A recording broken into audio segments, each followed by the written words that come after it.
warahmatullahi wabarakatuh. Alhamdulillahirabbil alamin wa bihi nasta'inu ala umuri dunya waddin. Wassalatu wassalamu ala asrofil anbiya'i wal mursalin. Rabbi shrah li sadri wa yassir li amri wahlul 'uqdatam min lisan yafqahu qawli, amin, amma ba'd. Pemirsa sabar, serba-serbi Ramadan. Pada kesempatan kali ini saya akan menyampaikan terkait adab dan etika berpuasa. Karena saya orang bahasa, maka saya akan fokus pada komunikasi.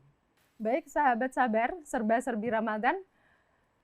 Menurut hadis riwayat Bukhari dan Muslim, "Man kana yu'minu billahi wal yaumil akhir falyaqul khairan aw liyasmut." Barang siapa yang beriman kepada Allah dan hari akhir, maka hendaklah ia berkata baik dan diam. Maka saat kita mau menyampaikan sesuatu dan kita rasa bahwa itu tidak baik, maka lebih baik kita diam. Nah, itu justru akan mendapat pahala dengan diamnya kita. Ada beberapa hal bagaimana kita agar berkomunikasi yang baik. Yang pertama adalah qaulan ma'rufan, perkataan yang baik. Bagaimana qaulan ma'rufan ini? Adalah perkataan yang sesuai dengan norma dan nilai.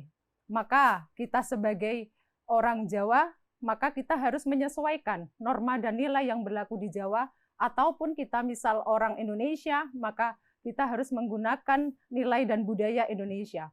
Meskipun segaul apapun, kita anak muda kadang berpikir bahwa, oh luar negeri keren, begitu. Tetapi tentunya itu harus kita sesuaikan, apakah bahasa-bahasa atau istilah itu sesuai dengan nilai dan norma yang berlaku di Indonesia atau tidak. Kemudian yang kedua adalah qaulan sadidan, perkataan yang tegas dan benar. Tegas di sini bukan berarti kasar. Maka perlu kita pahami bersama bahwa menggunakan bahasa yang lembut itu akan lebih baik. Agar orang mengikuti apa yang ingin kita sampaikan, ya, misal kita menyampaikan sesuatu yang persuasif, maka tidak perlu kita menggunakan kata-kata yang keras maupun kasar. Nah, ini bukan berarti tegas. Karena tegas sejatinya adalah menyampaikan sesuatu to the point, apa yang ingin kita sampaikan, begitu, sehingga bisa dipahami oleh lawan bicara kita. Kemudian, untuk perkataan yang tegas ini, tidak berarti kasar, bahwa misalnya kita pun harus memahami bahwa budaya-budaya yang ada di Indonesia ini berbeda. Misalnya kita berbicara dengan orang-orang yang dari luar Jawa, maka kita idealnya tidak berpikir bahwa, oh mereka kasar, belum tentu. Karena mungkin budaya mereka, terutama orang-orang yang tinggal di daerah pesisir, mereka memiliki cara bicara yang keras. Tetapi keras itu belum tentu kasar, begitu ya. Jadi harus kita pahami bahwa, oh Jawa begini halus, oh Makassar ini tegas, begitu. Kemudian yang ketiga adalah qaulan layyinan, perkataan yang lemah lembut. Untuk berkata yang lemah lembut ini, ya, tidak ada kata sindiran, ya, tidak ada kata sindiran. Oh, kita panggil, cungkring-cungkring. Nah, ini maka jangan memanggil sesuatu yang tidak disukai oleh lawan bicara kita, meskipun itu kenyataannya benar. Maka ini secara tidak langsung, ya, itu adalah bagian dari bullying, begitu ya. Misalnya nih, saya tinggi, dipanggil, cagak listrik, cagak listrik. Nah, ini adalah bagian dari bullying. Ini akan tidak sesuai dengan tadi prinsip qaulan layyinan. Selanjutnya adalah qaulan maisuron, perkataan yang mudah. Perkataan yang mudah ini mengandung empati dan memotivasi. Maka kalau ada teman kita yang sharing, mereka dalam masalah, kita idealnya mendukung, memotivasi, tetapi di sisi lain tidak mengejek, begitu ya. Kadang kita tahu bahwa teman kita lagi down, justru kita malah bercanda, begitu. Atau bahkan memberikan motivasi, tetapi ya yang salah kaprah, misalnya tetap putus asa, jangan semangat. Nah, ini kan berbeda konteksnya. Maka usahakan menyampaikan sesuatu ini adalah qaulan maisuron. Yang kelima adalah qaulan balighun, perkataan yang membekas pada jiwa sesuai pemahaman lawan bicara.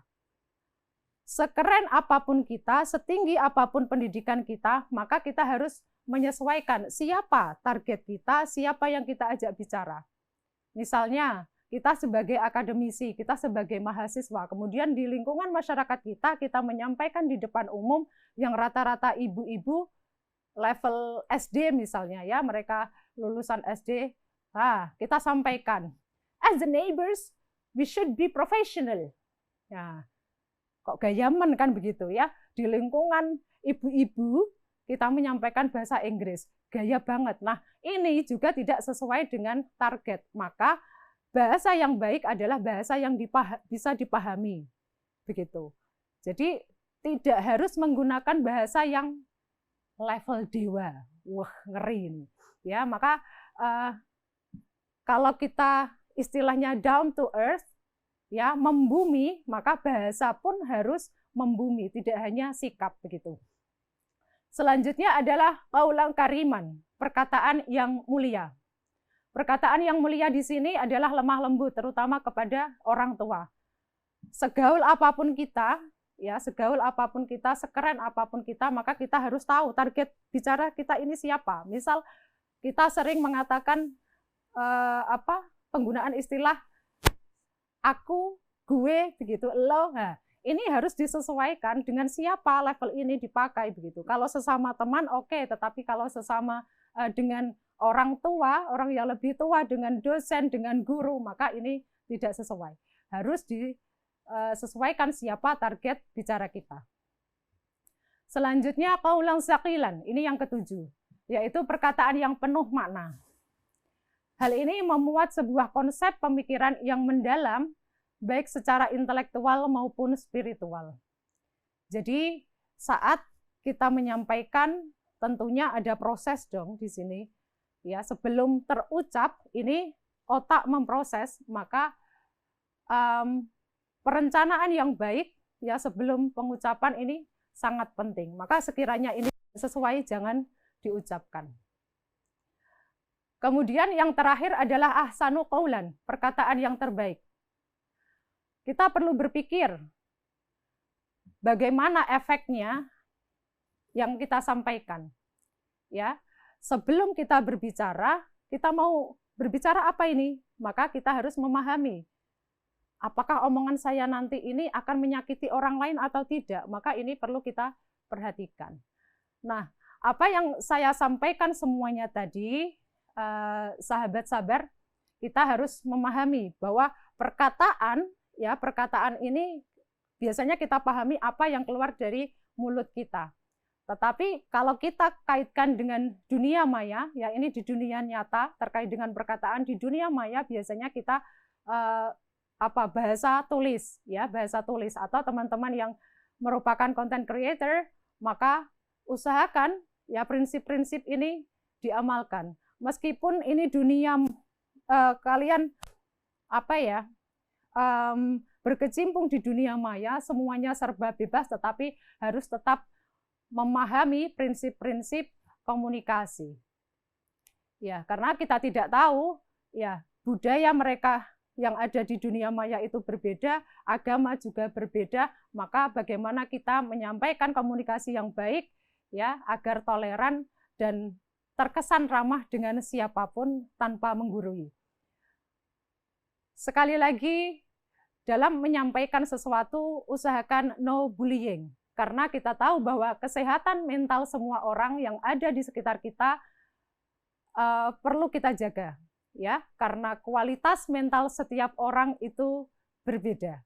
Maka dengan bijak dalam berkomunikasi, kita berharap semuanya kita bisa bersama dalam kedamaian. Terima kasih dari saya, semoga kita bisa belajar bersama. Wassalamualaikum warahmatullahi wabarakatuh.